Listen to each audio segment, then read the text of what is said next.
Mela,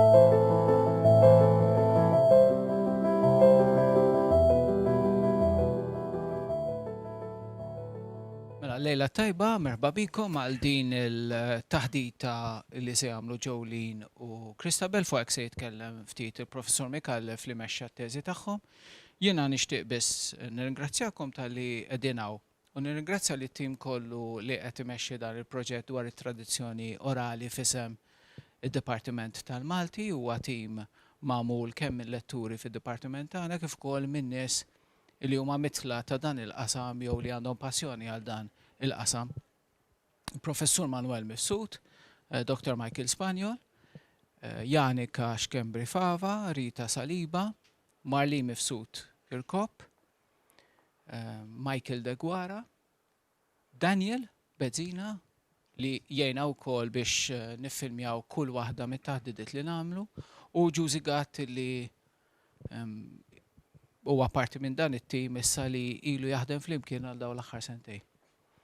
Nixtieq nirringrazzja wkoll il-Klabb Kodba Maltin li jagħti voucher ta' kodba lil dawk kollha li jagħmlu taħdita f'din is-sensiela huwa rikonoxximent żgħir bl-għajnuna tas-Sur Joseph Mizzi tal-ħidma li jagħmlu dawn il-riċerkaturi li joffru l-ħin u l-għarfien tagħhom biex jagħmlu dawn it-taħdidiet. Issa ngħaddi l-kelma lill-Professur Mikallef biex jintroduċi l-kallima. Grazzi, Adrian, u mill-ġdid merħba. Il-ħrafa. Kemm tinstema kelma sempliċi u kemm iġib f'moħħna tevoka l-idea ta' rakkont sempliċi. Ma forsi l-ar ħaġa li nistgħu nagħmlu hija li nissimplifikaw is-sempliċi. U speċjalment il-strateġiji li jkollu moħbija biex dak li huwa kumpless jingħata forma li jista' jaħsibha, iġarrabha kulħadd. Meta bdejna daw iż-żewġ teżijiet li saru fl-istess sena minn Christabel u Jolene, fil-bidu aħna stess forsi ħsibna ftit hekk ukoll qedna isma' ħrafa l-allegorija fiha normalment tkun idea astratta li tinġib forma tangibbli, għandek l-allegorija tal-vanità, l-allegorija tal-ejra, l-allegorija tal-ġustizzja għadna sal-lum naraw l-istatwa tagħha b'amat bix-xabla u bil-miżin, illa li dawk huma l-attributi tal-ġustizzja u aħna mdorrijin l-allegorija narawha bħala din is-simplifikazzjoni anki għax ġejja mill-perjodu medjevali, sewwa minn żmien Bunyan pereżempju bil-Grimm's Progress. Imma baqgħet għaddejja kif nafu sa Animal Farm, jiġri għandna l-allegorija moderna wkoll, imma fiż-żewġ każi għandna di tendenza naħsbu l-allegorija kull mi. Kunċett astratt miġjub forma li nistgħu narawha, immissuha, nitkellmu magħha bħall-annimali f'Animal Farm. Waħda mit-teżijiet hawnhekk l-element allegoriku fil-ħrejjef ta' Manuel Magri ta' Christabel sabet illi dan mhux għal kollox minnu. L-allegorija pereżempju tista' wkoll tinbidel waqt ir-rakkont.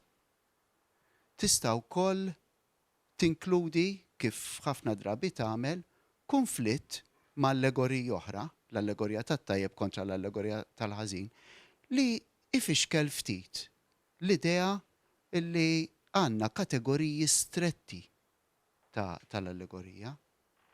Christabel bdiet mill-etimoloġija tal-kelma u sabet storja sħiħa li turi kollox barra rakkont sempliċi u karattri is-simplifikati. Aħna ngħidulhom ċatti. Ma kultant anka jien naf fi plaċċat jista' jkollok ikla mill-laqwa. U naħseb illi dak illi sabet Christabel jiena fuq dit-teżi mhux ħanajt iktar minn hekk biex issa titkellemi. U l-aspett ieħor li ġie riċerkat fl-istess sena minn Jolene, il-maġija, kellna dwaru bej wieħed u ieħor l-istess esperjenza. Maġija inti tajt mhux ħaġa sopranaturali, xi ħaġa li sseħħ mingħajr m'hemm xi ġustifika, imma mbagħad meta tagħmel kif għamlet Jolene fit-teżi tagħha. tagħmel konnessjonijiet bej il-maġija u pereżempju l-istrati soċjali. U tibda tinduna li hemm skema, hemm pattern ta' intervent jew aġent maġiku li jidħol u jibdel ir-ruoli soċjali. Dak illi kien fqir li ma kellu xejn jingħata l-iktar għajnuna minn bniedem xieħa li normalment ikun imwarab mis-soċjetà. Imma jkollu jew oġġett maġiku jew inkella ikollu ritwal maġiku, imġiba maġika. U jaqleb il-ħrafa, l-ordni soċjali tal-ħrafa ta' taħt fuq. Issa hawnhekk m'għandekx diġà messaġġ politiku. Jiġifieri u l-maġija kif nafu fir-rakkont, jiġifieri anke fir-rakkont sagru sewwa fil-Bibja, il-maġi u l-maġija u l-assoċjazzjoni tagħhom kif nafu mal-bniedem għaref, mhux il-bniedem li jagħmel leġubijiet biss, il-maġija ġabet taqliba sħiħa fl-ordni soċjali. Ġifieri għandek tarbija mwielda far li qed titqies bħala ir-re tar-rejiet. Allura dan l-element maġiku meta tibda tarah irabbi l-eruq tiegħu fi struttura soċjali u jibdilha, tibda tirrealizza li anki hemmhekk għandek elementi forsi ftit iktar profondi milli naħsbu. Jiena se niqafaw biex ma naraqx il-gost ta' żewġ kelliema tiegħi għax kemm qed jagħtu pjaċir li se jitkellmu. Christabel qalet wow, dan huwa mod kif nikkalmhom ftit insomma. Però għamlu biċċa xogħol verament straordinarja u skantaw anke lili bħala it-tutur tagħhom bil-materjal li bdew isibu u beda jissorprendi anke lilna stess. Nistiden lilhom issa biex jagħmlu d-diskors u l-preżentazzjoni tagħhom.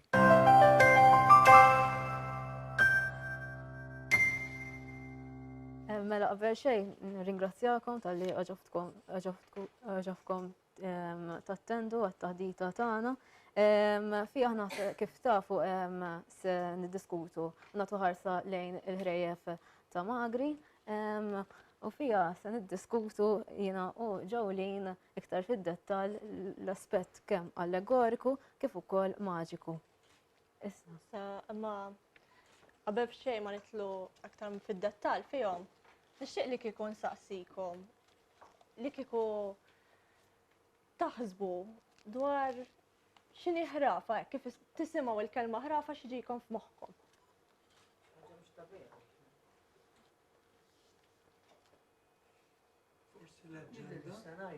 Jien niftakar il-gwerra. Fil-gwerra konna noħorġu qed ma jkunx ir-rejn, konna noħorġu madwar il-bib, kulħadd jgħid istejjer u smajt ħafna minnhom hemmhekk l-ewwel darba jiena. Jiġifieri kienet ġenerazzjoni li qed ngħidlek ġenerazzjoni tal-40s, tat-30s u late 30s, early 40s. U niftakarhom jgħiduhom daw in between air raids tal-gwerra, konna nintaqgħu hemm u jirrakkuntawhom. U ħadd grazzja magħhom il-bidunetti daw l-istejjer. Se jqaqlulek naqa' nostalġija. Jien niftakar f'leġġenda, ma nafx hekk il-ħrafa hix dejjem leġġenda, ma Huma ġeneri differenti naħseb jiena. Fis-sens li l-ħrafa iktar tmur lejn il-fittizju biss fil-waqt li fil-leġġenda għandek element li forsi jkun reali, għalkemm mhix kompletament reali.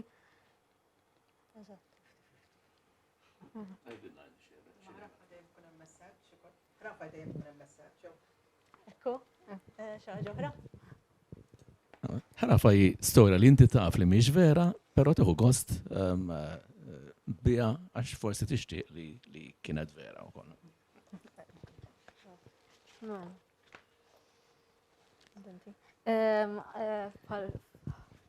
Kif għattu intom stess uħut minnkom, il-ħrafa hija storja li hija imsejsa fuq forom ditattiċi, għalhekk l-għana u l-jeni tal-ħrafa huwa li jagħti talima u jgħallem lill-poplu u lill-udjenza li jkun qed jisimgħuha. Bħala rakkont dan il-ħrafa kienet tista' tieħu kemm il-forma tal-poeżja kif ukoll tal-proża u timmira lejn titjib kemm soċjali, ċivili, morali u konċettwali fil-bniedem. bħala ħrafa kif tiġa ġi diskuss minnkom hija ġeneru antik, ħafna drabi kien jingħat f'dinja li letterata u għalhekk l-għan ewlieni kien li kif edna jgħallem u ma tkunx daqshekk komplessa ħalli min forsi ma kienx daqshekk letterat u forsi tal-iskola seta' jifhem xi tkun qed tingħad f'din l-istorja. Eżatt. U tajjeb ngħidu li dan il-ġenru kif smajna wkoll mill-esperjenza tal-udjenza stess, li dan il-ġeneru żviluppa mill-fom. Allura titqis li f'dinja letterata dan tista' tgħid kien żviluppa b'mod spontanju. U apparti minn hekk hemm l-udjenza kienet tinkorpora kemm adulti kif ukoll tfal. Allura kienet tkun iktar sempliċi u biex jifhimha kulħadd. Fil-fatt dawn il-ħrejjef kienu jingħadu wkoll minn bħala sors ta' divertiment, ħafna kienu dawk li kumparat għall-lum issa ssib dawk in-nies li jinġabru barra u flimkien forsi tfal jilagħbu u jirrakkuntaw u jiddiskutu flimkien. Dak iż-żmien kienu bħala biex jgħaddu forsi l-ħin u jinġabru u jintaqgħu flimkien kienu joqogħdu jgħidu dawn l-istejjer, stejjer li kienu jkunu mibnija fuq forsi karattri fittizji u sopranaturali biex hekk tkun aktar divertenti u dak li jkun aktar jidħol fl-istorja. U fl-istess ħin imma parti li kienet mibnija fuq dawn l-elementi sopranaturali xorta kien iwassal għal talima fl-aħħar u bekk allura n-nies mhux biss qed jieħdu pjaċir imma wkoll qed jitgħallmu minnha. Issa minkejja li żviluppaw f'dinja letterata nistgħu ngħidu li hemm influwenza ta' ħrejjef barranin. Palma tista' semmi. Fost l-aktar ħrejjef popolari barranin hemm il-ħrejjef ta' Eżopu, ngħidu aħna iċ-ċawla u l-volpi, hemm il-ħrejjef ta' Hans Christian Andersen, The Nightingale, il-ħrejjef ta' Charles Perrault li l-ġurnata nassoċjawhom xax l-oħrajn li hemm dawn nassoċjaw iktar mad-dinja tal-letteratura ta' tfal, bħal il-Barnuża l-ħamra, Żbejħa Rieqda, Cinderella, mbagħad għandna l-ħrejjef tal-Aħwa Grimm li komplew fuq ix-xogħol ta' Perrault. U għandna bħal Cinderella li komplew jaħdmu fuqha. Issa, kieku nħarsu lejn x'tinvolvi ma' ħrafa eżatt, kif edna hija rakkont sempliċi, qasir u mfakkar, wara kollox in-nies li kienu jisimgħuhom kienu nies litterati kif diġà għadna, allura ma setax ikun kompless, ma setax ikun wieħed b'ħafna affarijiet u ħafna elementi fih. Rrid ikun wieħed sempliċi u li n-nies setgħu jassoċjaw ruħhom magħhom u jiftakruh. Parti minn hekk, skużani, il-plott huwa pjuttost lineari għal fatt li tindika li hemm struttura u li jimxi kollox pass wara pass. Kollox ma' żmien u din turi kemm il-karattri jidhru ċatti għaliex m'hemm żvilupp fihom. Huma wkoll rappreżentattivi u faċli tidentifikhom. Allura l-udjenza hekk ma la jiffamiljarizzaw magħhom. Tantu hekk li kif qal Prop, il-karattri peress li huma kostanti li tiffamiljarizza magħhom malajr, il-ħrafa hija limitata fil-funzjonijiet tagħha. U qed jista' jara wkoll id-differenza ta' bejn ħrafa u romanz psikoloġiku fejn hawnhekk il-ħrafa għandek il-karattru kif qalet Jolene ċatt, karattru li jirreferi għal tip wieħed, mentri f'romanz psikoloġiku għandek karattru li dejjem il-karattru tiegħu dejjem qed jinbidel u hekk mhux qed jirrappreżenta karatteristika waħda. Hawnhekk ħannimxu għal iktar lejn il-taħdita l-għana u l-jent taħdita tagħna għax hawnhekk qed naraw li ħrafa fiha l-użu għandha l-użu ikun hemm l-użu estensiv tal-allegorija fil-waqt li hemm ukoll l-aġir tal-funzjonijiet maġiċi li jsawruha. B'dawn it-tnejn, dawn iż-żewġ elementi tant importanti jgħinu biex jiksbu l-attenzjoni tal-poplu u bekk is-soċjetà iktar faċilment iktar tassoċja ruħha magħha. Tagħmilha iktar interessanti għal fatt li anke ddaħħal l-immaġinazzjoni. Meta taqra qisek inti tidħol fiha u tibda tirrifletti dwarha. Issa, xhieda ta' dawn li kif iż-żewġ elementi huma importanti fil-ħrafa nista' narawhom kemm f'dizzjonarji barranin kif ukoll f'dizzjonarju Maltin. Għaliex iż-żewġ dizzjonarji jiffukaw kemm fuq l-element maġiku kif ukoll fuq il-funzjoni allegorika u li bekk bihom qegħdin ifissru x'inhi eżattament ħrafa. Nimxu għal x'inhi allegorija min-naħa tiegħi il-kelma allegorija għandha oriġini tagħha mill-kliem Grek allos u agoreo li allos jitfisser oħra u agoreo li tfisser fil-pubbliku. Issa ta' min jgħid li l-allegorija ġejja mill-familja ta' simboli u hija għodda letterarja. Minna nifisha hija tip ta' letteratura wkoll. Bekk naraw is-similarità bejn ħrafa u allegorija xi tnejn li huma qed jaqdu t-taħdid pubbliku imma wkoll is-sens ta' spostament minn referent kif hawn miktub propju għal ieħor li jirrappreżentah. Dan għaliex kif fil-ħrafa jinqedew b'karattri li huma ċatti u tipi. L-allegorija tagħmel l-istess ħaġa, taqbad kunċett astratt u ttieħ ġbija u figura tangibbli. Naħa l-oħra, il-maġija oriġinarjament kienet tirreferi għal bniedem għaref li kien ukoll membru ta' klassi saċerdotali u li ma' żmien bdiet tassoċja ruħha ma' nies li kellhom il-ħila jagħmlu l-bidla radikali b'mod revoluzzjuż issa saħħari. Din turi kemm il-maġija hija pjuttost erf dinamiku għaliex minn twemmin li tipproteġi minn kull deni u twemmin ta' riti u inkantazzjonijiet sopranaturali, dan ma' żmien spiċċat il-maġija ġiet spettakolari, mod ta' divertenti, ta' tijat spettakolari lin-nies. U bħala effett l-udjenza meta tara proċediment maġiku, ovvjament il-proċess huwa inspjegabbli.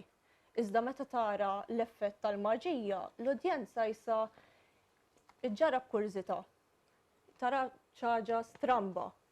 U fl-istess ħin tara xi ħaġa li mhix tas-soltu li din ma tistax issir fil-ħajja ta' kuljum. Mela, nimxu għal ħrejjef mis-sirijietna l-ġabra li fuqha bbażajna r-riċerki tagħna.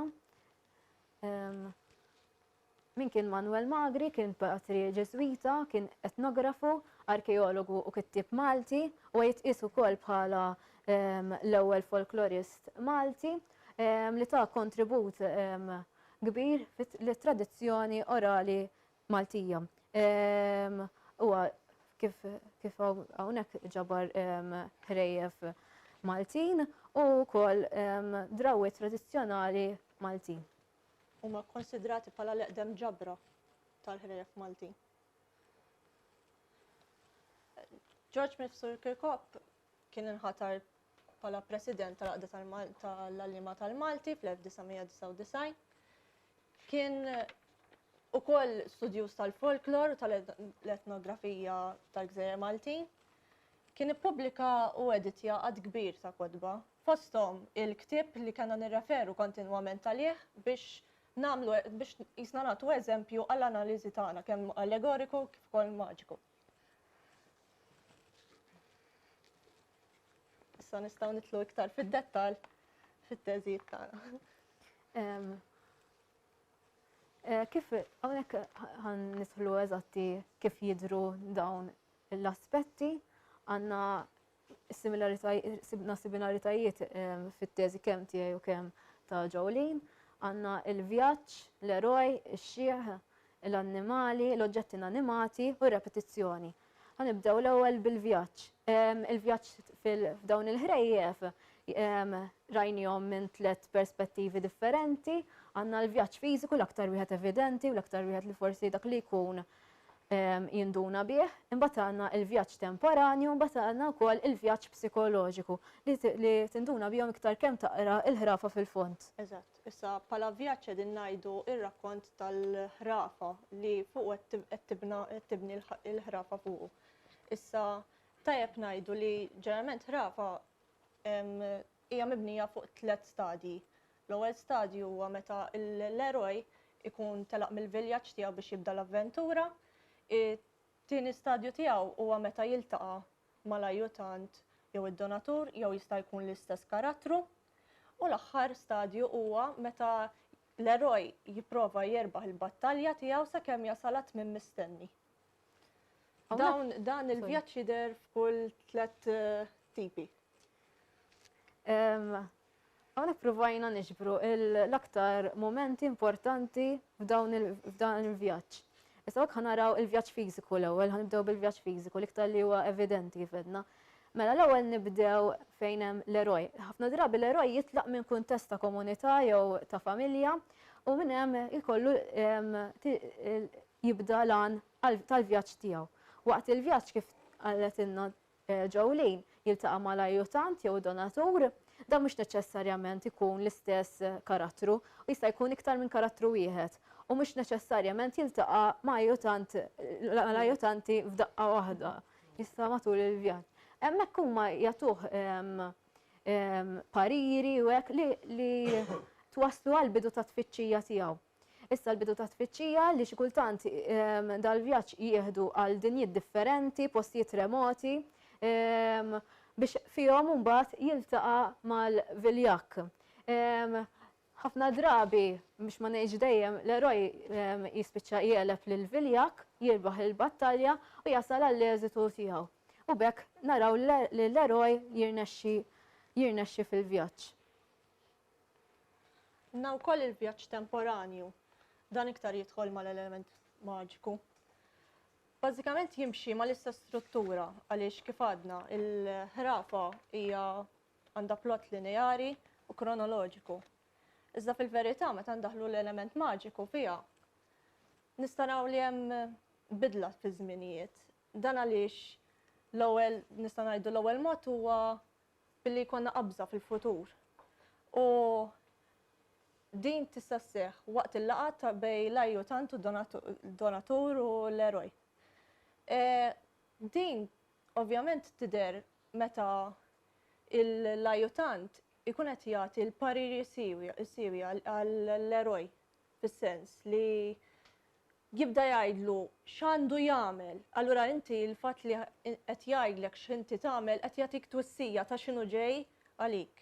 Apparti minn hekk, id-donatur jagħti wkoll l-oġġetti maġiċi, l-armi li bihom ħajkun jista' jiskansa milli jaqa' taħt xi xkil tal-eroj. Apparti minn hekk ukoll għandna l-ħarsa lura fil-vjaġġ.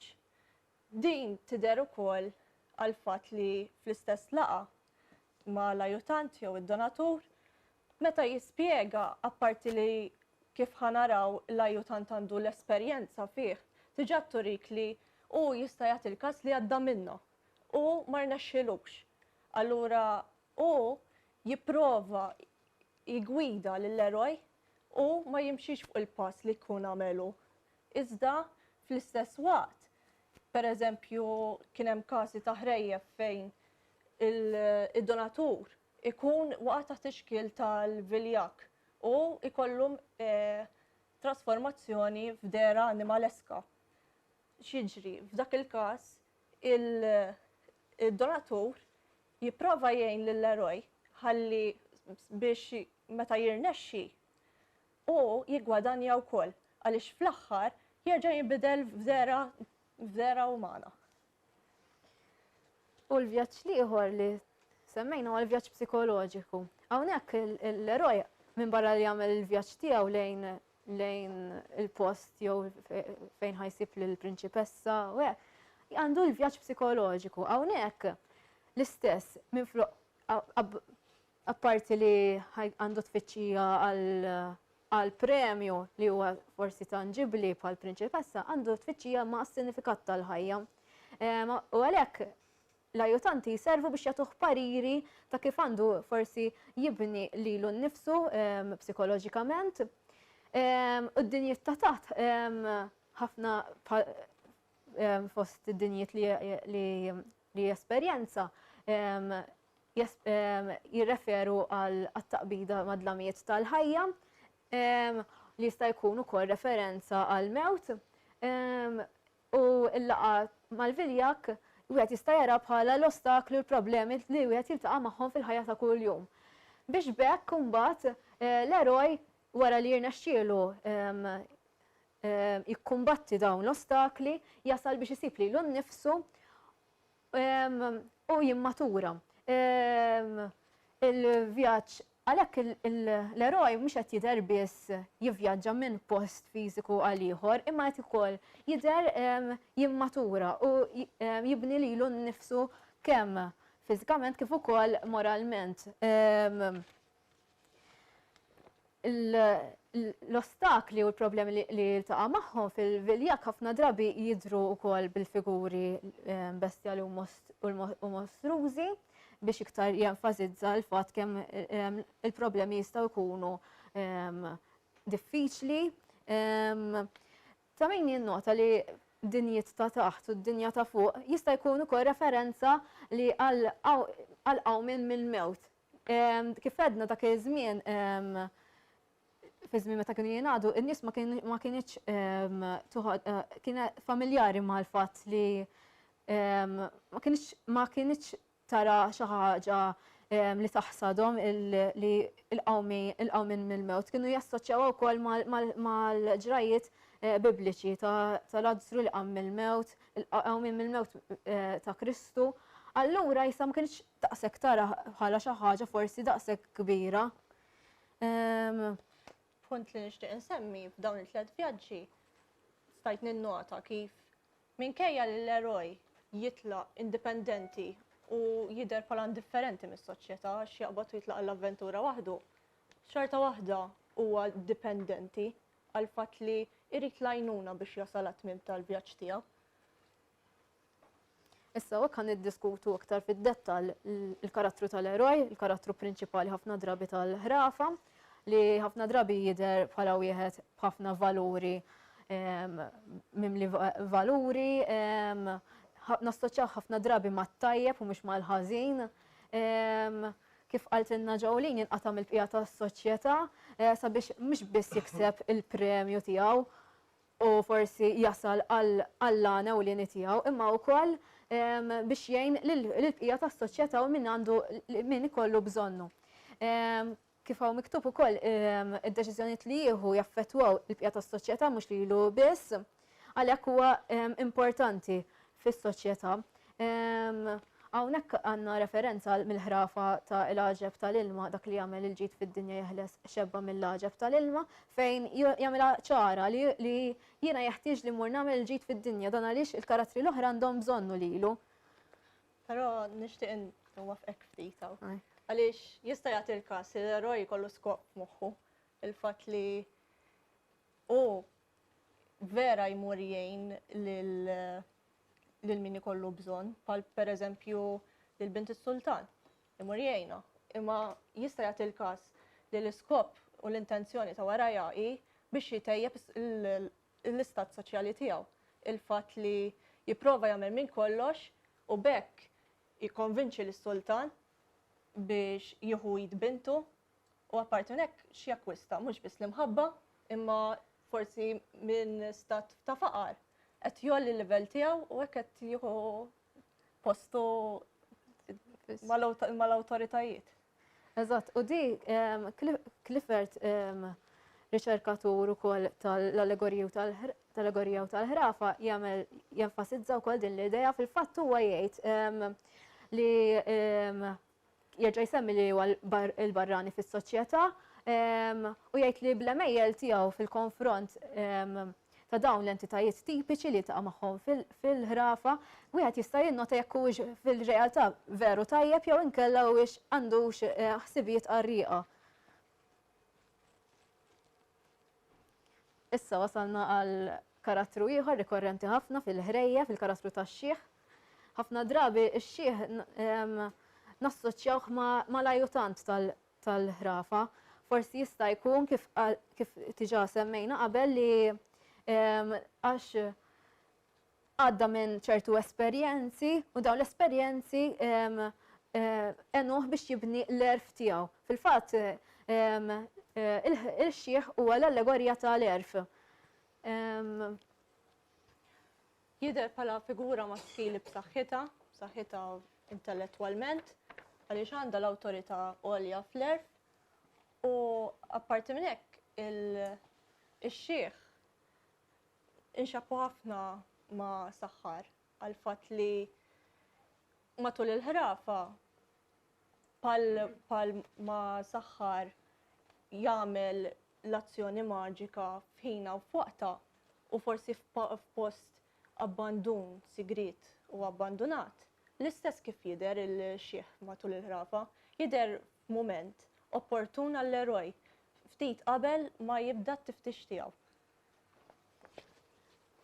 Il-fatt ukoll li huwa bniedem għaref li mhux biss qed jagħtih il-pariri u imma jissuġġerixxi forsi nies li jkunu għeref minnu. Da jkompli juri kemm huwa bniedem esperjenza tu jaf li forsi l-esperjenza tiegħu waħedha mhux biżżejjed. Kif diġà għadna li huwa għalhekk huwa bniedem affidabbli u ta' min joqgħod fuqu. Apparti minn hekk, vera għadna li d-deċiżjonijiet tal-eroj huma l-aktar kważi importanti fil-ħrafa, imma da ma jfissirx li l-deċiżjonijiet tax-xieħ mhumiex. Dan għaliex huwa grazzi għal dan il-karattru li jirnexxi l-eroj bil-gwida li jagħti u kemm mhux biss lill-eroj imma wkoll lill-karattri l-oħra. U li dan jagħti iktar possibilità li l-element maġiku tidher preżenti iktar f'dan il-figura. Imbagħad għandna l-karattri tal-annimali li ħafna drabi wkoll jservu tal-ajjutanti.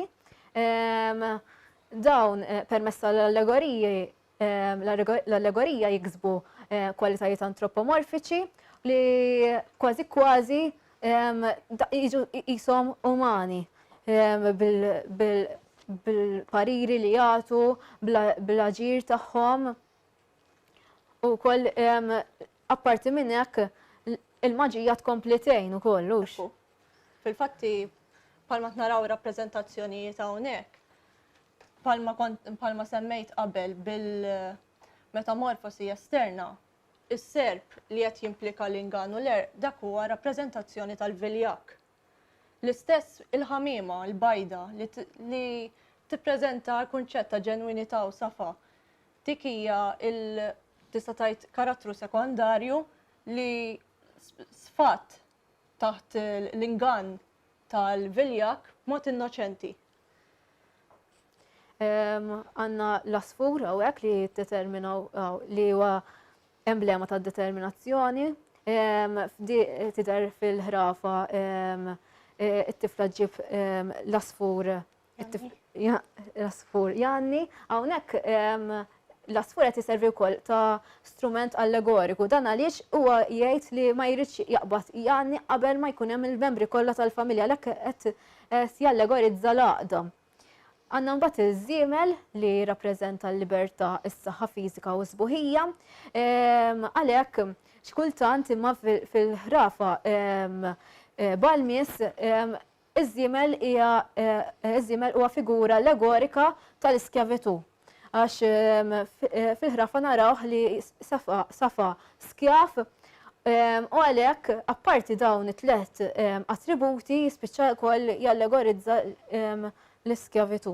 U apparti minn hekk nistgħu ngħidu li bi-sforz tal-maġija li hawnhekk nerġgħu mill-ġdid biddel id-dera tiegħu minn tista' tgħid kien minn prinċep safa taħt l-ingann tal-viljak u ġib f'dera ta' żiemel.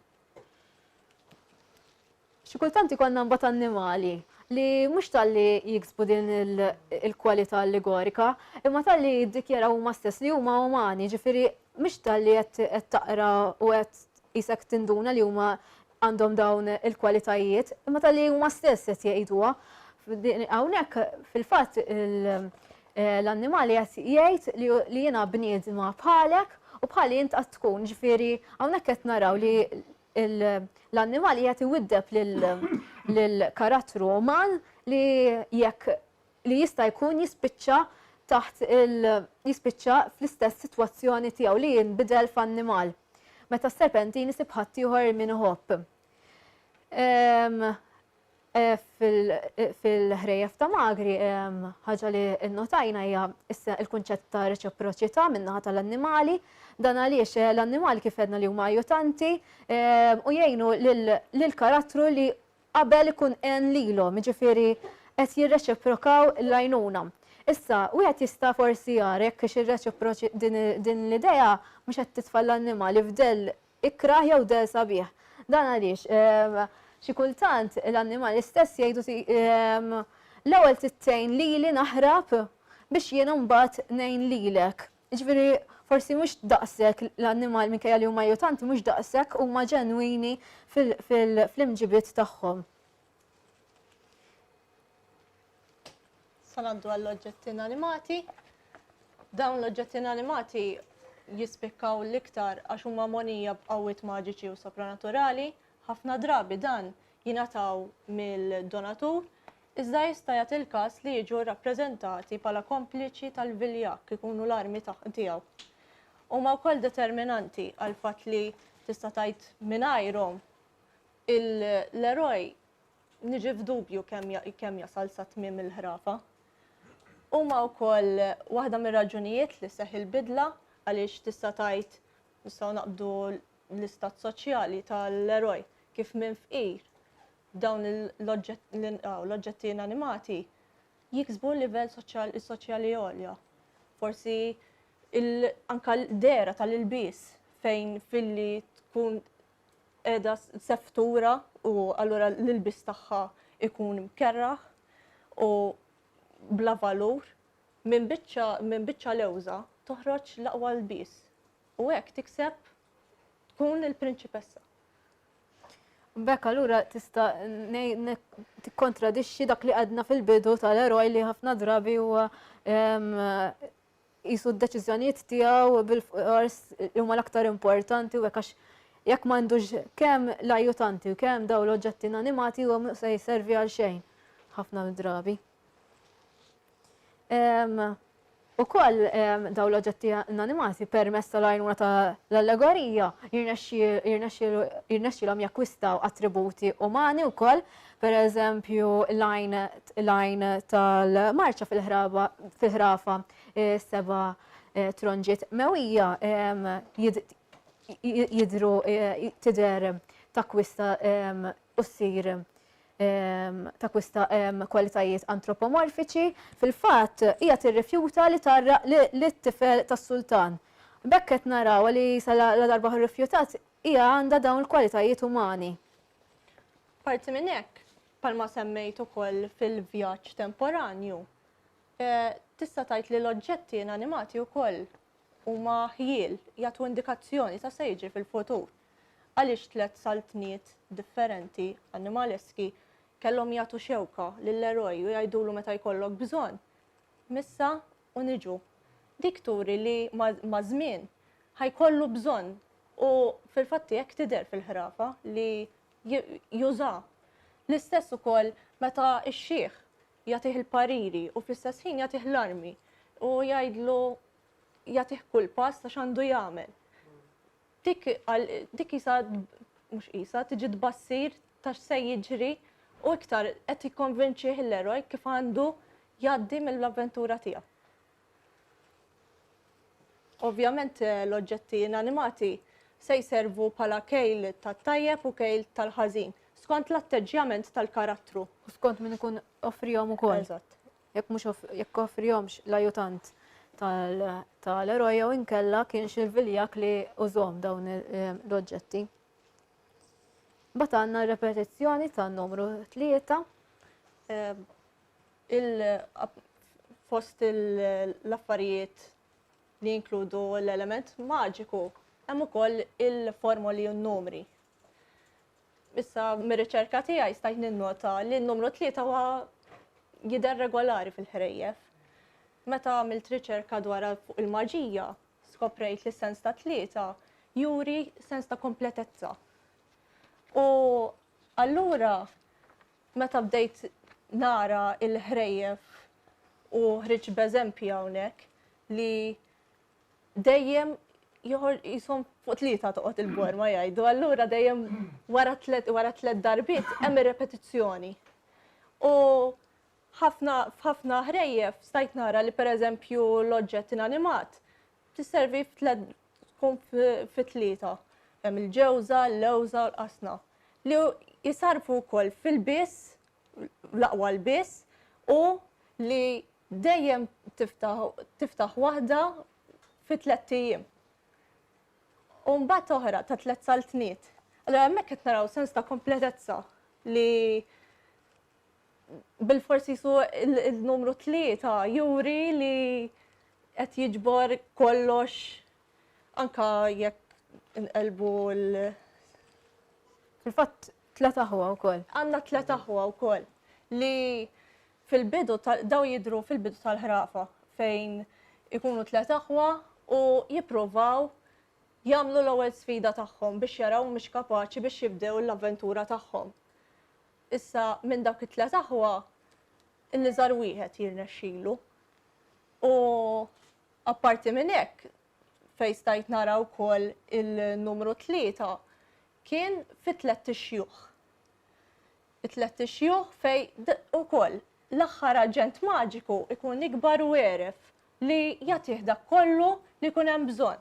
Għax kien hemm xi ħrejjef fejn ikun hemm ukoll repetizzjoni u dejjem il-grad dejjem jola il-fatt li palma qalet Christabel il-ajutant mhux bil-forsi ikun wieħed, hawnhekk għandna n-numru it-3. Allura differenti.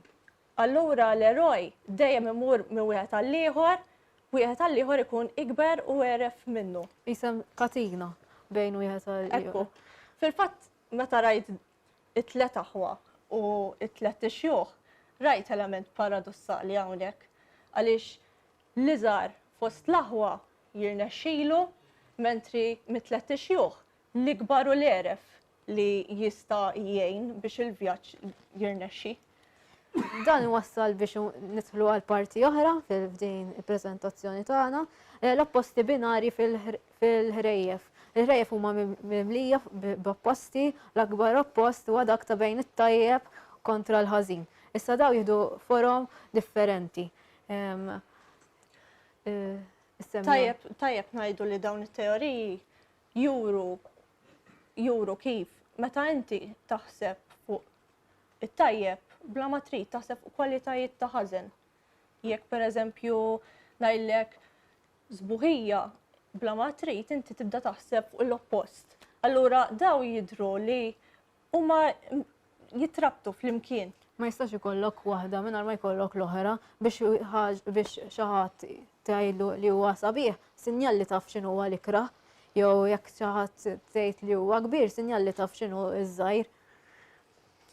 Fost l-opposti binari li sibna fil-ħrejjef ta' Magri għandna kif qed diġà is-sabiħ u l-ikraħ, għandna l-fqir u s-sinjur, għandna l-bjudija u s-swidija, bat għandna l-żgħir u kbir li għaqadnihom mal-għaqal u s-saħħa fiżika. Issa dawn l-4 kategoriji sta tgħidilhom kollha jistgħu jirriduċu ruhom fit-tajjeb u fil-ħażin għax kollox hemm f'kull par minnhom hemm tajjeb u hemm il-ħażin. L-għalla ħanibdew ndiskutu is-sabiħ u l-ikraħ. Ħafna drabi l-allegorija u l-ħrafa tippremja l-tajjeb u l-sabiħ figura sabiħa fil-waqt li l-vizzju tikkundannaħ b'xi sura grotteska u tal-waħx. Kif nerġa' mmur forsi ftit li qal il-professur Mikallef meta semma l-eżempju ta' xogħol allegoriku ta' Bunyan. Dan ukoll fix-xogħol tiegħi jażel li jagħti l-ismijiet lill-karattri tiegħu u fost il-karattri li jagħti l-ħżiena jagħtihom isem partikolari u forsi tista' jekk tqabbel ma sabiħu l-ikraħ. U it-tajjeb jagħtih isem li huwa li huwa jirrappreżenta xi tip ta' virtu. Fil-ħrejjef ta' Magri wkoll għandek il-viljak ħafna drabi hija simila surjiet demoniċi, id-dragun li huwa forsi l-aktar figura animal ma tafx taqbad mid-dinja mill-familja ta' sriep l-ar wieħed forsi. Jew inkella ta' serpentin b'seba' tirjus li s-seba' tirjus qegħdin jallegorizzaw is-seba' dnubiet mejta. Issa dawn minkejja li forsi il-ħażin dejjem jieħu forsi l-figura l-kera, xi kultant din il-figura kera tista' titrasforma ruħha f'figura sabiħa u bekk tqarraq bil-karattri virtużi tal-ħrafa. Ngħidu aħna fil-ħrafa it-tminja jeħles bint is-sultan mid-dragun draganti li minn ġbijat monstruża tas-serpentin jinbidel f'prinċep il-ġmiel tiegħu. Aw ukoll nistgħu naraw l-element maġiku jidħol ukoll għal-fatt li m'hemmx proċediment li tispjegah kif min ikraħ dan jitrasforma lu fl-isbaħ, tista' tgħid fl-isbaħ prinċep li ikkonvinċa lis-sultan biex jieħu jitbintu. Fifatti kif għadni kemm għadt li jiżvolġu l-aktar meta l-karattru jkun f'kuntatt ma' entità maġika u naraw ukoll kif il-kwalitajiet tal-ajjutant u tal-eroj jieħdu konnotazzjonijiet pożittivi, mentri tal-viljak bil-kontrast jieħdu konnotazzjonijiet negattivi. U dawn l-affarijiet però xorta jistgħu jiżviluppaw ruhom għal fatt li jkun hemm sens ta' manipulazzjoni fihom. Il-ġbija pereżempju tal-mara ħafna drabi tieħu il-figura sabiħa li l-għana u l-lini tagħha huwa li tiżżewweġ jew għall-inqas hekk mhux għalija għal forsi missiera. Madankollu ftit tidher bħala karattru ambizzjuż, fil-fatt tidher bħala karattru passiv. Hawnhekk tista' wkoll naqbżu għandna ċertu nistgħu inqablu wkoll mal-kuntrast bejn il-fqir u s-sinjur ukoll għax dan għaliex il-tfajla sabiex forsi tikkrih għandha bżonn il-bies ikraħ li forsi huwa assoċjat ukoll mal-faqar. Fil-ħrafa it-tifla ġġib l-asfurjanni biex krieħet u allura isa ġiet kera kellha bżonn il-bies li huwa assoċjat mal-faqar kifet. Isu l-bies jisu jirrappreżenta inti fl-imstat soċjali hija inti bħalissa. Hawnhekk għandna il-kontrast bejn il-fqir u s-sinjur li bdejna biha ftit żgħira permezz tal-ilbies. Ħafna drabi għalkemm il-fqir u s-sinjur nassoċjaw mal-materjal u l-istat ekonomiku ta' dak li jkun, jista' jkun ukoll jekk tkunx fqir intellettwalment jew sinjur fl-intellett. Hawnhekk sibna li ġieli jista' jkun hemm jista' jagħti l-każ li jkun hemm karattru li huwa minkejja li jkun fqir ekonomikament jgħix forsi f'ambjent kuntest ta' familja fqira huwa jkun għaref, allura jkun sinjur fl-erf tiegħu. Hawnhekk ukoll kien hemm referenza fil-ħrafa bu 13 fejn il-familja tkun waħda mdaqsa għalhekk hemm il-faqar u il-missier il-raġel tal-familja li l-martu jgħidilha li jekk ikun hemm wilt ieħor kien lest li jkeċċi lill-ibnu stess. Imbagħad allegorja li forsi minkejja forsi mhux daqshekk tidħol mal-fqir u s-sinjur imma sabiħ li nsemmu għajja li l-isem tiegħu bħalma jagħmel Bunyan jagħti l-isem l-karattri tiegħu għalhekk qisu qed jagħtihom mhux qed iħallihom jiżviluppaw l-istess qgħu f'din il-ħrafa bl-isem Bu 13 li ifisser li huwa 13 il-wilt tal-familja u l-prefiss Bu li ġej mill-prefiss qarbi abu li jfisser li huwa il-proprjetarju jew inkella il-kap ta' dawn it-13 il-laħwa li għalhekk jista' jwassal li jista' jkun l-eref fost ħutu. Għalhekk ma jibqax fqir intellettwalment ma jsir l-iktar sinjur. Issa ovvjament kif qed ngħidu issa fqir ma jfissirx biss ekonomikament, issa anka fl-arfin u anka xtieħu miegħek biex tkompli l-avventura għal fatt li nista' naraw dil-parti jew fej stajt nikkonkludi kif filli il-protagonista jitlaq b'xejn fuq avventura mingħajr ħil ta' xejn, ma jieħu xejn miegħu, minna li jkompli l-avventura tiegħu. F'nofs il-vjaġġ ħajġarab jikseb dak kollu li għandu bżonn biex l-avventura tipproċedi u sseħħ. Sakemm imbagħad ovvjament l-avventura tasal fit-tmiema. Din turi kif hawnhekk fil-bidu wkoll kien jidher bħala fqir il-protagonist għax mingħajr pariri siwja u mingħajr oddot maġiċi ma nafx kemm kien jilħaq il-għan tiegħu. Il-fqir mhuwiex għal kollox tajjeb u s-sinjur mhuwiex għal kollox ħażin. Ħafna drabi il-fqir nassoċjawh mat-tajjeb u s-sinjur mal-ħażin, anka fi ħrejjef forsi popolari ma' tfal, naraw il-Cinderella li forsi tidher fqira xi kultant allura it-tajba għax nitħassru hawnhekk. U s-sinjur il-ħażin, il-viljak. Madankollu xi kultant bil-makakkerija tal-fqir li minkejja fqir huwa kif edna sinjur fl-erf tiegħu. Jiena xieru iqarraq b'dak li jkun. Għalhekk mhux m'hemmx dik id-distinzjoni li mela għaxu fqir bil-fors ħajkun tajjeb u jekk sinjur bil-fors ħajkun ħażin.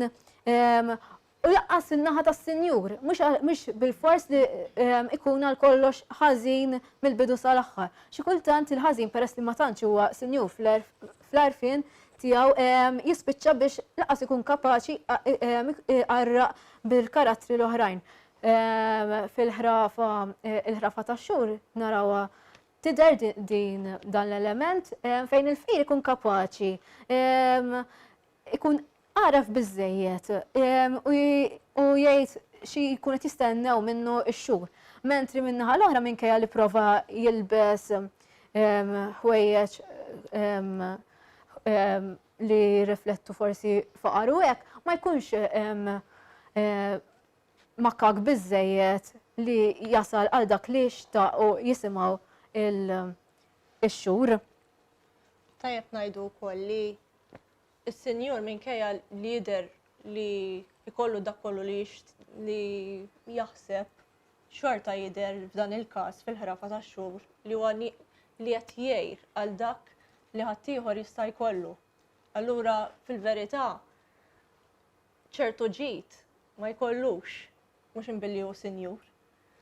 Issa apparti minn hekk dan l-oppost binarju stajt ukoll nirrelatah ma' l-oġġett inanimati għal fatt li meta taraħ għall-ewwel darba tajt dan bla valur, tajt dan kif jista' jkun minn rixa tagħmilha mazzok u mbagħad toħroġ xini li jista' jimxi fl-art. Allura għalhekk minn oġġett li tista' tmissu tanġibli u li m'għandux valur fih jista' verament jissarraf f'xi ħaġa li hija prestiġjuż u li hija xi ħaġa li kien ilu jixtieq dak li jkun. Issa kontrast ieħor huwa l-bjudija u s-swedija wkoll il-bjudija ħafna drabi nassoċjawha ma' tjubija u l-ħażen intuh kuluri aktar skuri, is-swedija. ħafna drabi kif der fil-ħrafa is-seba' tronġiet mewija permezz tal-ħamima bajda naraw allegorija tal-innoċenza, s-sempliċità u l-purità. F'dan is-sens għalhekk il-kulur abjad huwa allegorija ta' ħajja sempliċi iżda wkoll forsi ta' nuqqas ta' immaġinazzjoni. Mentri min-naħa l-oħra l-iswed jallegorizza l-ħajja enigmatika u mimlija enerġija mistika, karattri u li huma aktar ħżiena, per eżempju mur għad-dinja ta' taħt li anka kieku jkollok taħseb li ħaġa tiġi f'moħħu forsi swedija u nuqqas ta' dawl. Ukoll fil-ħrejjef mhux biss ta' Magri anka barranin, meta pereżempju ikun hemm referenza għal xi bosk. Ħafna drabi ma narawx kulur aħdar fil-ħraf, ma jagħtinix dik l-istampa, imma iktar kuluri skuri u griżi li jirriflettu forsi l-karattri u l-annimali u l-ħlejja li forsi jkunu perikolużi u li jistgħu waslu għal-karattru, għal-periklu u forsi xi diffikultajiet. Għalhekk l-isfumatur tal-ilwien skuri bħall-iswed u l-gris ħafna drabi jirrappreżentaw xi tip ta' dieqa jew aspetti wkoll infernali. Ukoll ma l-iswed naraw ukoll fil-ħrejf ta' Magri hemm referenza għaċ-ċurkett li jiswied għalhekk dan jfisser li ġej xi tip ta' għawġ. Jista' jkun ukoll li forsi qabel naħodlok naqaf il-ħin tiegħek, il-kuluri wkoll jagħtu wkoll indikazzjoni jekk il-vjaġġ kif se jkun. U l-eroj ħafna drabi jitlaq minn dinja forsi bajda għal dinja sewda. Ġifieri mela sewda ħajiltaqa' ma' dawn il-karattri l-ħżiena.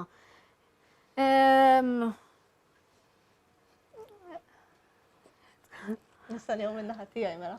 Nista' ngħidu li anka biex inkomplu mas-semjotika tal-bjudija swedija, nistgħu nassoċjawhom ukoll mal-maġija l-bajda u l-maġija s-sewda.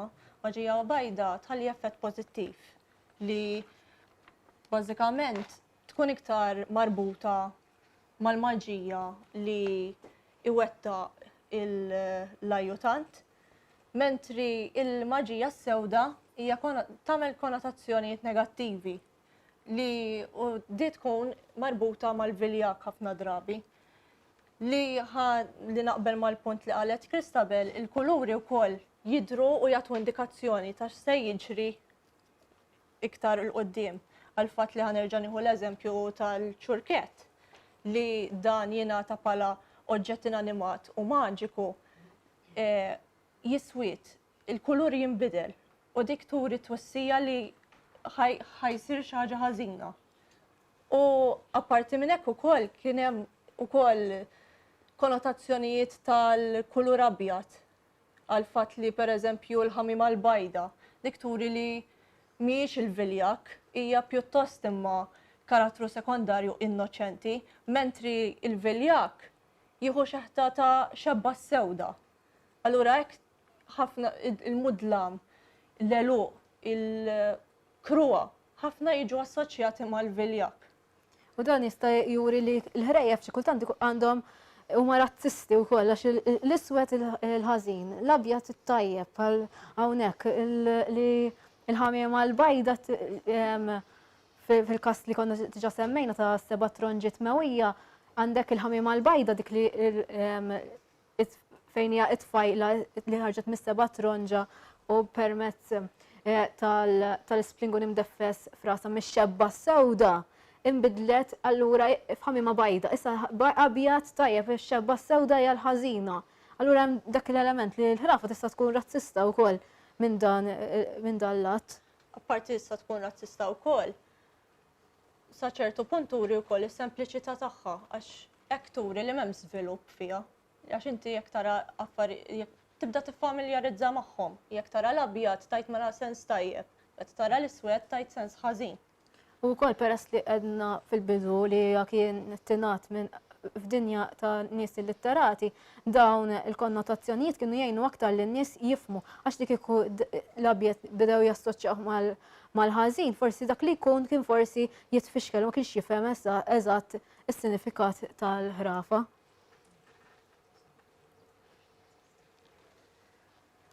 Bat għandna wkoll iż-żgħir u l-kbir, li ħafna drabi iż-żgħir nassoċjawh mal-għaqal u l-kbir forsi n-nuqqas tal-għaqal u forsi mas-saħħa fiżika li se jkun forsi mhux daqshekk bżonn juża. Fil-fatt, matul ir-riċerka tiegħi stajt nara kif biex il-maġija tipproċedi fil-ħrafa hemm bżonn iż-żewġ figuri, kemm l-eroj u kemm ix-xieħ.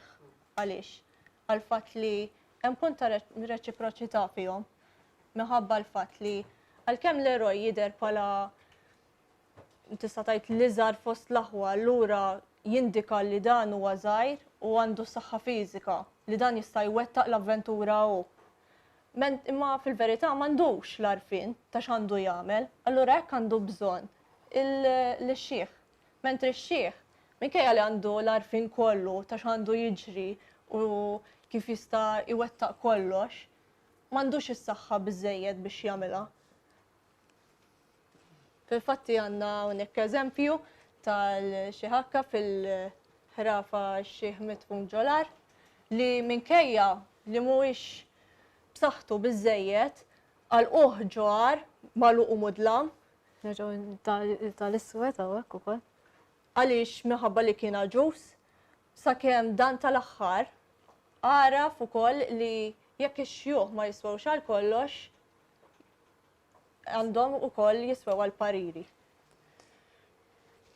Minkejja iċ-ċkunija tal-eroj, da ma jfissirx li huwa mhuwiex kapaċi, mistejn is-sura ċkejkna tal-eroj ma jfissirx li ħadd naqqaslu xi il-potenzjal tiegħu. Fil-ħrejjef sezzjoni minnha hija il-ħrejjef li jidher il-ġgant, ma hawnhekk naraw l-oppost li jidher bejniethom fejn il-ħlejqa enormi għan jeqsam il-ħila li tiġġudika. Toħloq ġudizzju għaqli, skużawni.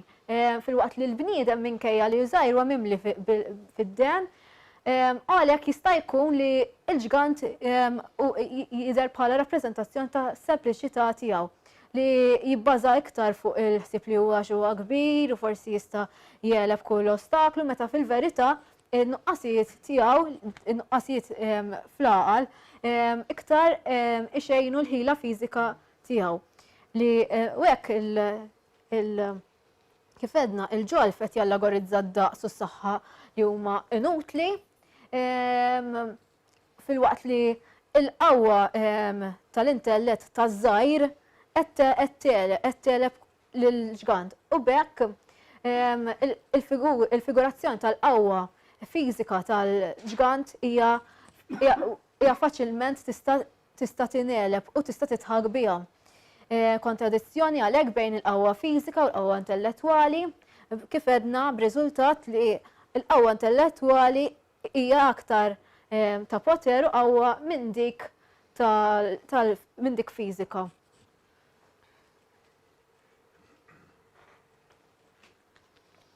Wasalna issa l-manipulazzjoni, diġà semmejt xi ħaġa żgħira ħafifa fuqha. Però din tidher ukoll ħafna fil-ħrejjef Maltin, speċjalment bl-element maġiku. Nistgħu nagħtu każ sempliċement kmant fejn stajt nara li f'xi ħrejjef l-ordnijiet jidhru semantikament irrelevanti u prammatikament impossibbli għaliex sa fejn naf jien qatt ma provajt niftaħ bib billi ngħidlu għalaq għal-mod tal-kelma. Bil-maġija isseħħ. Pereżempju, fil-ħrafa dak li jħobb l-ommu jew is-Sansum Malti l-istess biex fetħu l-bukkaport għajtu l-kmant ingħalqu. Apparti minn hekk fid-dinja ta' taħt u naraw ukoll kif biex l-ajutant biex jgħin il-protagonista beda biex ma kull darba li tgħidlu tinix nixrob, il-protagonista jrid jagħtiha xi jkun, xi jġribek. din hija pjuttost mhix faċli għal fatt li tista' tkun malajta xkiel għall protagonista u tista' tkun ukoll waħda mill-inganni tal-viljak. Naqbad forsi fil-punt ta' qabel ta' inara u jinfeta u hekk. Jista' jkun hemm referenza wkoll konna diskutejnija għal figura ta' Kristu li minkejja li għala għajnejh u kien miet. Huwa xorta baqa' josserva l-ħlejaq kollha tad-dinja. Hemm dik jiġifieri jista' jkun referenza biblika wkoll. Hemm ukoll il-manipolazzjoni tista' sseħħ ukoll billi tinbidel id-dera fiżika. Id-din ħafna drabi seħ mill-viljak billi jipprova jikkonvinċi u jipperswadi lil karattri oħrajn b'imġiba falsa u b'identità oħra li hemmhekk naraw ukoll li dan iseħħ bil-maġija għal fatt li tista' tgħid li minn dera ta' figura umana ibiddel jew għall-annimal jew nkella għal dak li dejjem jixtiequ. Allura x'nistgħu naraw li l-maġija dejjem tipprova twettaq dak li hu impossibbli u dak li hu desiderabbli, dak li jixtieq dejjem tixtieq l-umanità. Apparti minn hekk nistgħu naraw bħala eżempju tas-serpentin fil-ħrafa 8 jeħles bint is-sultan mid-dragun draganti fejn ibiddel jitrasforma ruħu fi bniedem bisnienu tad-deb biex bekk jikkonvinċi l-sultan ħalli hu jakkwista lil bintu. Barra minn hekk il-manipolazzjoni tista' sseħħ ukoll fil-karattri sekondarji li din ukoll tiġa diskutejnija qabel. Li jinbidlu sforz tal-viljak xorta waħda. Iżda dawn ikunu jisu mudell ta' prova għalih għal-qabel għal-viljak għal-qabel ma jiltaqa' mal-eroj. Ġifieri, jipprova jagħmel lat maġiku fuqhom biex jarek tirnexxix ħalli eventwalment meta jasal mal-laqgħa tiegħu mal-eroj kun jista' jerġa' jwettaq l-istess ħaġa avolja fil-ħrejjef tidher li ma jirnexxilux għaliex l-eroj jkun diġà avżat minn qabel x'għandu jagħmel. Apparti minn hekk dil-kundizzjoni li jkunu jafu minn qabel ta' il-karattri sekondarji apparti li jkunu esperjenza huma diġà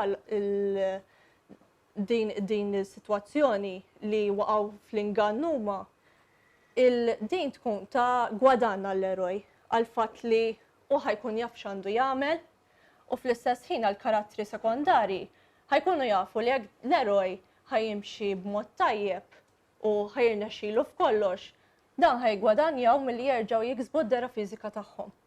Għalhekk nistgħu naraw li għalkemm nistgħu naraw li hemm sofferenza tal-metamorfosi negattiva, finalment din tiġi pjuttost effett pożittiv għax il-ħrafa għandha terġa' tiġi kollox għan-normal.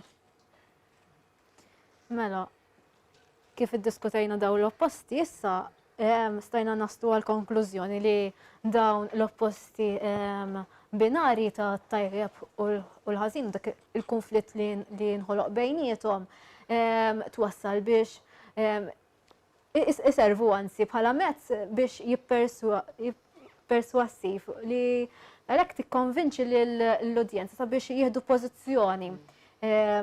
U bekk qed tgħallem u kontinwament jirrappreżentaw il-valuri u l-vizzi tal-ħajja bihom. Nistgħu ngħidu li l-konflitt tal-opposti dejjem jidher preżenti kemm fl-allegorija kif ukoll fil-maġija u tista' tgħid li bihom sibna ħafna komuni kemm fiż-żewġ elementi. Tista' tgħid ukoll li kien hemm element ta' reċiproċità bejn iż-żewġ elementi għaliex il-maġija biex isseħħ kellha bżonn ir-rappreżentazzjonijiet.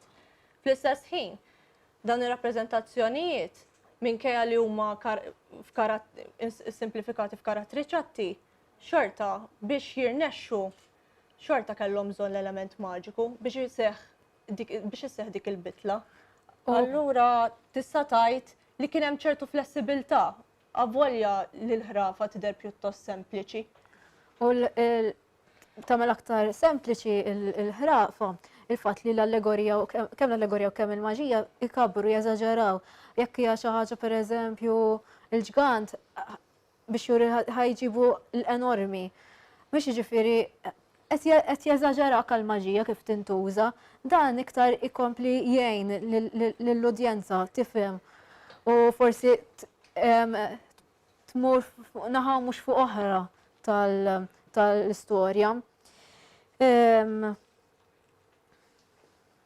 Kif dik? Mela, nistgħu ngħidu wkoll li bħala entità maġika fil-ħrejjef tiġġenera relazzjoni kruċjali għall-plott, hija determinanti għall-protagonista, għall-fatt li biha tista' tgħid wasal fejn dejjem xtaqu, u sorprendenti għall-qarrejja għall-fatt li il-maġija li il-fatt li turi l-impossibilità lilek tissorprendik għall-fatt li tara xi ħaġa li inti qatt ma maġinajt li tasal tagħmilha u taraħħa fi ħrejjef. U il-fatt ukoll inna nsemmu ħafna li huwa plott sempliċi b'karattri ċatti u l-allegorija u l-maġija ħajkomplu jgħinuhom biex dak li jkun jifhem eżatti x'involvi l-karattru, madankollu xorta waħda permezz ukoll tal-allegorija u tal-maġija xi kultant dan ir-rakkont minkejja li huwa sempliċi jista' jkun ukoll kumpless fatt ieħor. Dan anka vera ċatt ma kif qal ukoll il-professur Mikallef xi kultant minkejja li ċatt xi kultant hemm xi lok għal żvilupp żgħir minkejja żgħir xorta qiegħed hemm il-żvilupp. Anka pereżempju kif edna l-eroj mhux għal kollox tajjeb jista' jkun għandu ambizzjonijiet ħżiena f'moħħu. Fil-fatt nistgħu ngħidu wkoll li minkejja bħall-kwotazzjonijiet li rajna qabel ta' prop fej jikkonsidra il-karattri li huma minkejja li l-karattri huma ċatti u il-ħraf għandha funzjonijiet limitati, dawn l-elementi stajna naraw li pjuttost hemm devjazzjonijiet, hemm bidliet, hemm il-kumplessità fihom it-tnejn li huma. U din twassalna wara li qed niddiskutu l-allegorija, l-użu tal-allegorija u l-użu tal-maġija għal mistoqsija li forsi nitfawa fuqkom issa di. Jekk il-ħrafa mingħajr is-sem konġunt tal-allegorija u l-maġija tibqax l-istess, bl-istess qawwa jew inkella forsi iva, forsi le, min jaf, forsi tistgħu tweġbuna intom, forsi noħolqu xi diskussjoni. Taħsbu. Kemm huma parti integrali minn ma tistax toħlom.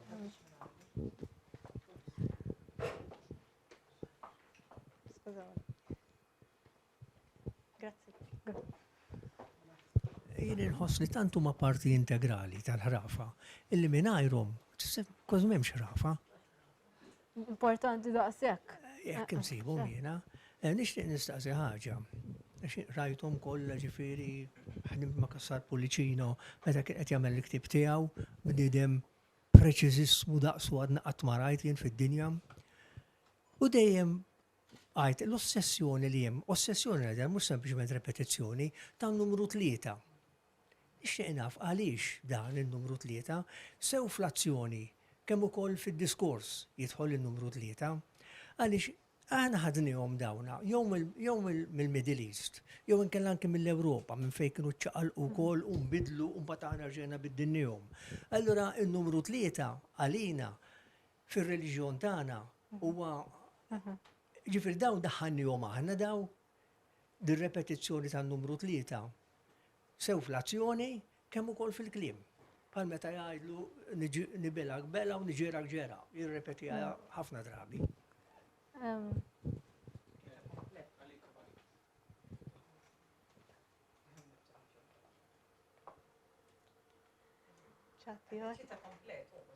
Eżatt ekku.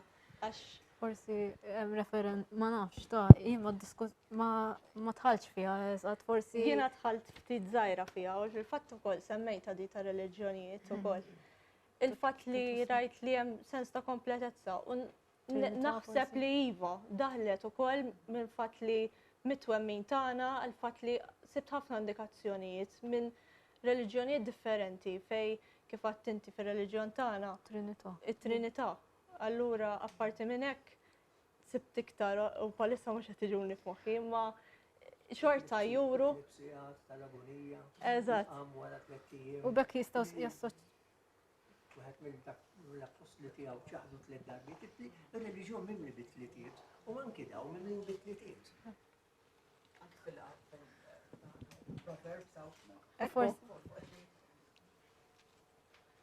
U forsi għalhekk setgħu aktar jassoċjaw ruhom magħhom daw li l-reliġjon kien daqshekk forsi għall-qalbhom u aktar forsi differenti mill-ġurnata tal-lum li kienu nies pjuttost reliġjużi, allura l-fatt li hemm forsi dal-element aktar ikun jistgħu jassoċjaw ruhom aktar qarribhom. Titqis ħaġa wkoll li dawn iffurmaw inħolqu minn żmien missirijietna. Allura l-fatt li it-twemmin ta' dak iż-żmien kien jagħmel iktar importanza li kien jinfluenzalhom iktar ħajjithom u għalhekk anke sempliċement biex jirrakkontaw jippruvaw idaħħlu anke biex l-udjenza jisa tidħol iktar fiha, jisa tagħmel referenza bibliċi u mezz ta' komunikazzjoni. ekku. Kummenżaj, proset ħafna ta' dit taħdik ta' il-punti. Grazzi. Il-punt ta' numri laqatni mod partikolari, għax isa kienet osservazzjoni li għamilta kemm il-darba, ma inti tellajti li fil-wiċċ, ġifiri kienet hemmhekk osservajta kemm il-darba ma għattisni ma sarrafta fi kliem. U ġellitni naħseb ftit fil-preżenza ta' numri b'mod ġenerali, mhux biss tan-numru 3. Inti semmejt il-numru 3, vera, numru 3 huwa preżenti b'mod qawwi. Imma hemm numri oħrajn. U xtaqt is-seba' wieħed minnhom pereżempju. Hemm 13 u xek, u 13 hemm numru 12 kultant. Ma nafx hekk għamilt xi osservazzjoni fuq numri oħrajn.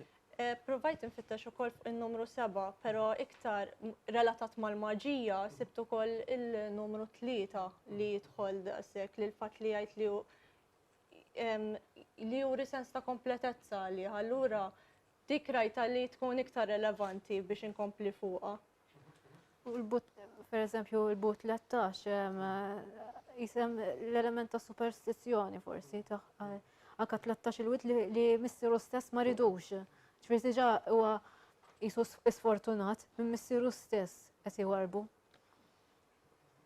Jekk nista' naqbes fuq xi ħaġa oħra, ma nafx jekk tidrux tikkonkludu ma qabel.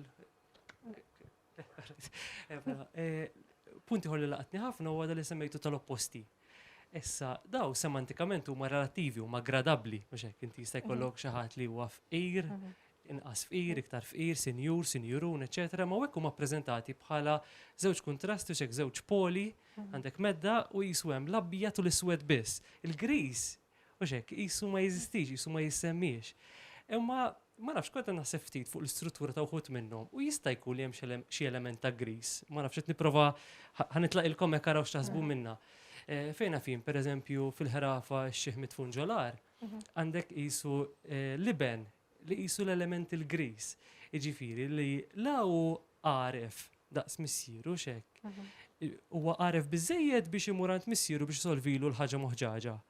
Fl-istess ħin mhuwiex l-għaref, allura qisu element f'tan-nofs u xekk qisu bej Il-sens ta' reċiproċità jisa flokeda bej il-karattri bej palma rajtin pal-eroj u xieħ jisa il-reċiproċità jisa da fil-karattru wieħed.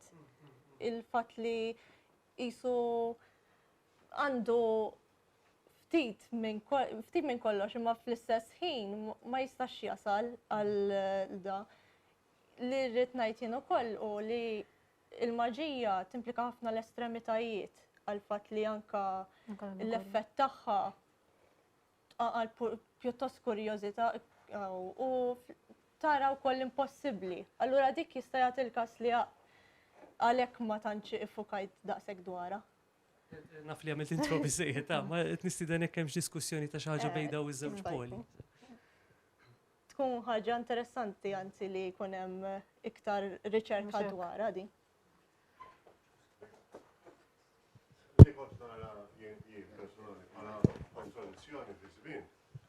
Il-fatt li Manuel Magri huwa faċli. U kif jitkellem fuq il-maġija, hekk taraħ fit-timeline tal-lum, dik hija kontradizzjoni. Imma inti semmejt, signorina semmejt l-ewwel, li fil-ħrafa fi żmien kien hemm tagħlima. Għatta mela dak kien l-iskop, m'hemmx kontradizzjoni mela. L-iskop ta' Manuel Magri kien it-tagħlima.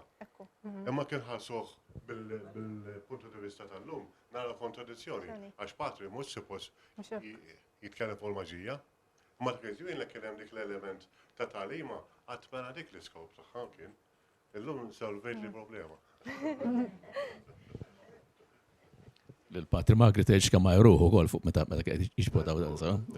Jena xaqnitu dan, biex forsi wieħed jieħu sens ta' kemm daw l-ħrejjef dari kienu parti mit-trobbija Maltija, parti mill-lingwa. Nagħtu kastejt xi ħaġa jentu, jien naqbes jienu ngħidlek ej tappa. Jien nittama li ma kien hemm ħadd li jgħidli xi ġifieri, llum nafx. Imma biex inti tfiem eżattament xi ġifieri tkun taf il-ħrafa tal-ġgant u t-tifla. Issa anki pereżempju meta ngħidu l-kbira duġej, pereżempju, dak x'aktarx huwa għal-ħrafa uħra ta' t-tfal kemm iż-żer, ma l-ewwel ma ġej il-kbir. Meta ngħidu nurik il-qamar fil-bir, x'aktarx dik hija kalk ta' espressjoni Taljana, forsi m'għandix taqsam. Imma jien nissospetta illi kieku konna nafu l-ħrejjef kollha ta' missirijietna, konna nkunu nafu aħjar xi tfisser tal-aħħar ibaħħar, pereżempju, mhux daw il-kretinaġinijiet illi jgħidu fuq xi tfisser il-biċċa sewa. Għaliex daw kienu dari magħrufa daqs kieku tgħid pereżempju kelb riet la tqajmux, jew mhux kull ma jelek deb. Daw suppost li inti kont tafhom bħala parti mit-trobbija tiegħek, għax hekk ma tafx ħrafet pajjiżek. Ħrafek min taf, ħrafet għaddisek, dak punt jasam. Issa tieni punt dina mhux tortakom sewa. Imma kull darba li aħna niddiskutu xi fera tal-kultura Maltija, anke kienu fuq il-Malti u li għolna. Aħna kollox Ewropew dejjem sewa. Imma l-arfin tad-dinja semitika jgħinna ħafna kieku, għax pereżempju dik l-espressjoni sabiħa li ma kienx islim qabel il-klim kont nibilek bela u niġirek ġera, dika fid-dinja arbija il-ħul jgħida, il-ħul. Għandu ħabta marra li hu jistaħba f'posti diżapitati u jiltaqa' ma' xi vjaġġatur miskien għadu ġej waħdu u jagħmlu xi gażiba sewa. Issa id-dinja li titkellem bl-Ingliż saret taf bil-ħul. Meta xi ħadd ittraduċa l-elf lejl u lejla għall-Ingliż hemmhekk saru jafu bil-gul, sewa. Imma aħna konna nafu qabel bil-gul, x'aħna kienna nanna ula, sewa. Nafu kif tingħad dik il-kelma, nanna ula kienet l-ekwivalent ta' Rapunzel, Rapunzel. U tgħidilha dendel xarek żbula ħalli titla' nanna ula. Issa li kieku konna nafu l-arbi sewa, konna kun nafu wkoll xi tfisser il-kelma mewwija, pereżempju. Jekk inti tfittex fid-dizzjonarju x'inhi haunted. Issib mewwi bil-ġinn. Issa il-ġinn sewa huwa dak li bl-Ingliż sar ġini, il-ġini tal-Adin, sar ġenju, eċetera. Maħna fil-Malti sar il-ġenn. Xi ħadd miġnun għandu l-ġenn, għandu l-ġinn ġofi. Issa mewwi ġifieri encumbered. Ġifieri ngħidu aħna il-lampa tal-Adin kienet mewwija bil-ġinn, għax kien hemm il-ġinn ġo fiha sewa. U t-tronġa kienet mewwija għax kien hemm it-tfajla tal-ġmiel. Ġifieri wieħed irid minflok jara biss in-naħa Ewropea. Ikun jaf li hemm naħa semiotika li turina li daw l-affarijiet mhumiex tagħna biss ma sarux hawn, imma jiftħu natwieq ikbar internazzjonali wkoll. Grazie.